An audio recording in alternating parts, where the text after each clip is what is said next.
नमस्कार दोस्तों, मैं सुनील कुमार कैरियर जोन की ओर से आप सबको हार्दिक अभिनंदन और स्वागत करता हूं। दोस्तों, आज का विषय वस्तु है भारतीय स्वतंत्रता आंदोलन से जुड़ा हुआ होम रूल लीग आंदोलन जो 1916 में हुआ था। आज हम लोग उसी पर बात करेंगे। सबसे पहले ये जानें कि होम रूल है क्या और होम रूल लीग सबसे पहले कहाँ गठन किया गया और भारत में सबसे पहले किसने गठन किया था। सर्वप्रथम आयरलैंड में एक आयरिश नेता रेडमंड के नेतृत्व में सर्वप्रथम होम रूल लीग का गठन किया गया था और उसी से प्रभावित होकर के आयरलैंड की एक नेत्री जिनका नाम था एनी बेसेंट भारत आए और भारत में भी होम रूल लीग आंदोलन चलाने का प्रयास किया। लेकिन भारत में होम रूल आंदोलन बाल गंगाधर तिलक और एनी बेसेंट ने दोनों ने मिलकर चलाया था, लेकिन सबसे पहले अगर चलाए थे तो वो बाल गंगाधर तिलक। होम रूल होता क्या है? होम मने घर, रूल मने प्रशासन, यानी वह प्रशासन जो देश के लोगों के द्वारा चलाया जाए उसको कहा जाता है होम रूल यानी गृह प्रशासन। और सबसे पहले देश में बाल गंगाधर तिलक और एनी बेसेंट ने चलाया और इसका उद्देश्य क्या था?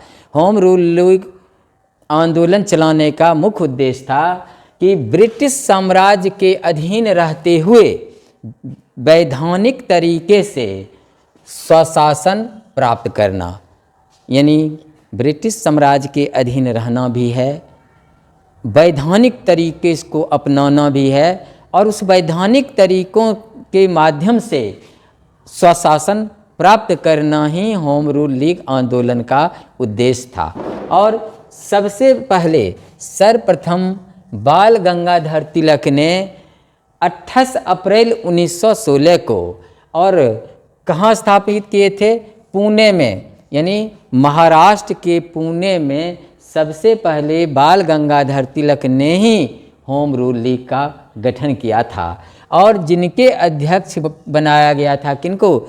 जोसेफ बैप्टिस्टा, यानी तिलक के द्वारा स्थापित होम रूल लीग के प्रथम अध्यक्ष जोसेफ बैप्टिस्टा को बनाया गया था और सचिव बने थे एनसी केलकर को बनाया गया था और कई अन्य सदस्य भी थे।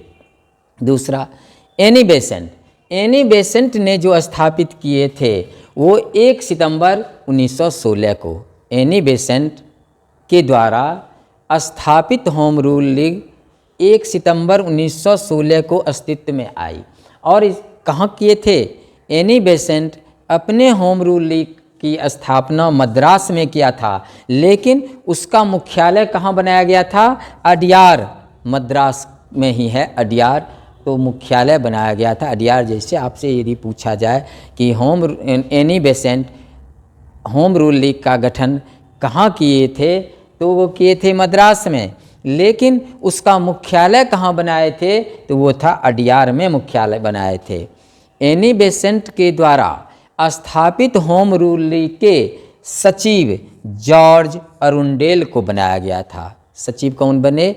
जॉर्ज अरुंडेल को बनाया गया था। दूसरी बातें, जो होम रूल लीग का प्रभाव था वह दोनों के अलग अलग प्रभाव थे। जो तिलक का प्रभाव था, बाल गंगाधर तिलक का प्रभाव, वह था कर्नाटक में, महाराष्ट्र में भी बम्बई को छोड़कर अन्य जगह और साथ साथ मध्य प्रांत और बरार में, इतने जगहों पर होम रूल लीग का प्रभाव बाल गंगाधर तिलक था। लेकिन संपूर्ण भारत में होम रूल लीग का प्रसार प्रचार करने की मुख्य जिम्मेवारी अगर थी तो वह थी एनी बेसेंट। संपूर्ण भारत में सबसे ज़्यादा प्रसार और सबसे ज़्यादा अगर प्रभाव पड़ा था तो वो एनी बेसेंट, जिसके चलते कई राष्ट्रवादी नेता इनके होम रूल लीग में शामिल हो गए। इसकी लोकप्रियता दिन प्रतिदिन बढ़ती चली गई। ठीक है। और बाल गंगाधर तिलक ने जो स्थापित किया था होम रूल लीग, उसकी सबसे पहली अगर वार्षिक पहली वर्षगांठ बनाई गई थी तो कहाँ, मई 1917 में नासिक में मनाया था। होम रूल लीग धीरे धीरे अपने लोकप्रियता की ओर बढ़ती जा रही थी। जो राष्ट्रवादी या राष्ट्रीय स्तर के नेता थे धीरे धीरे इसमें शामिल होते जा रहे थे और इसका विस्तार इतना होता चला गया, खास करके एनी बेसेंट के द्वारा स्थापित होम रूल लीग का प्रभाव बहुत ज़्यादा फैलता जा रहा था और इसके वजह से अंग्रेज इस आंदोलन से घबराना भी प्रारंभ कर दिए। दूसरी बातें कि उस समय बाल गंगाधर तिलक और एनी बेसेंट ने भी, ठीक है, बाल गंगाधर तिलक और एनी बेसेंट ने भी अपने अपने पत्र पत्रिका के माध्यम से भी होम रूल लीग आंदोलन का प्रचार किया था। एनी बेसेंट ने एक साप्ताहिक पत्र चलाया जिसका नाम था कॉमनवेल्थ और दूसरा दैनिक पत्र था जिसका नाम था न्यू इंडिया, और दोनों इन पत्रिकाओं के माध्यम से होम रूल लीग का संपूर्ण भारत में प्रचार प्रारंभ कर दिया। बाल गंगाधर तिलक ने भी अपना पत्र पत्रिका के माध्यम से, तिलक अपने पत्र मराठा जो अंग्रेजी में छपता था वह एक साप्ताहिक पत्र थी और दैनिक पत्र थी केसरी मराठी में छपती थी जो स्थानीय वहाँ की भाषा थी। इन भाषा में होम रूल लीग का प्रचार शुरू कर दिए।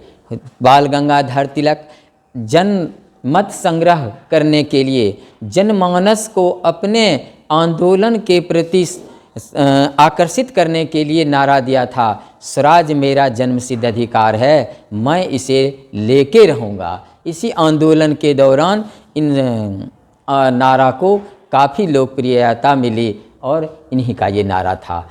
लेकिन मैं एक मज़ेदार बात बता दूं कि अगर आपसे पूछा जाएगा कि सबसे पहले बाल गंगाधर तिलक ने स्वराज मेरा जन्मसिद्ध अधिकार है, मैं इसे लेके रहूँगा, यह बातें सबसे पहले कहाँ कहा था, तो सबसे पहले मांडेल जेल बर्मा में बोले थे। लेकिन भारत में जब ये होम रूल लीग आंदोलन चला था उस समय में जनमत को अपनी ओर आकर्षित करने के लिए भारत में फिर इन शब्द का प्रयोग किए थे कि स्वराज मेरा जन्मसिद्ध अधिकार है, मैं इसे लेके रहूँगा। इसी बीच इन दोनों की लोकप्रियता काफ़ी बढ़ती जा रही थी और जिसके चलते तिलक की गिरफ्तारी हो गई। जुलाई 1916 में बाल गंगाधर तिलक को गिरफ्तार कर लिया गया था और जब तिलक को गिरफ्तार कर लिया गया था तो उनके मुकदमे की पैरवी, तिलक के मुकदमे की पैरवी मोहम्मद अली जिन्ना के नेतृत्व में एक वकीलों का दल ने किया था और इसी बीच एनी बेसेंट की लोकप्रियता और भी बढ़ती चली गई। अंग्रेज घबरा गए और घबराहट में उन्होंने एनी बेसेंट को गिरफ्तार कर लिया। 15 जून 1917 को एनी बेसेंट को गिरफ्तार कर लिया गया और एनी बेसेंट के साथ दो अन्य व्यक्ति थे, एक का नाम था जीएस अरुंडेल और दूसरे का नाम था बीपी बाडिया, दोनों को गिरफ्तार कर लिया। इसी बीच एनी बेसेंट को जब गिरफ्तार कर लिया तो उनके गिरफ्तारी के विरोध में सुब्रमण्यम ने नाइटहुड की उपाधि लौटा दिया। किसने उपाधि लौटा दिया? नाइटहुड की एस सुब्रमण्यम ने नाइटहुड की उपाधि लौटा दिया और अंत में अंग्रेजों ने इतना एनी बेसेंट को सहानुभूति भारतीयों का मिलना प्रारंभ हो गया कि अंग्रेज घबरा करके सितंबर 1917 में इनको रिहा कर दिया। उस समय भारत सचिव थे मॉन्टेग्यू और आंदोलन को समाप्त कराने के लिए भारत सचिव मॉन्टेग्यू ने 20 अगस्त 1917 को घोषणा कर दिया कि भारतीयों को वायसराय की कार्यकारिणी परिषद में उचित या गवर्नर की परिषद में उचित स्थान मिलेगा। यही है मॉन्टेग्यू की घोषणा जिसने 20 अगस्त 1917 में किया था और मॉन्टेग्यू के घोषणा से प्रभावित होकर के एनी बेसेंट ने होम रूल की समाप्ति की घोषणा कर दिया। और कब कर दिया? 20 अगस्त 1917 को एनी बेसेंट के द्वारा स्थापित होम रूल लीग को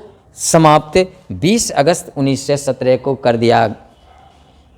इसी बीच बच गए बाल गंगाधर तिलक के द्वारा चलाया गया होम रूल लीग।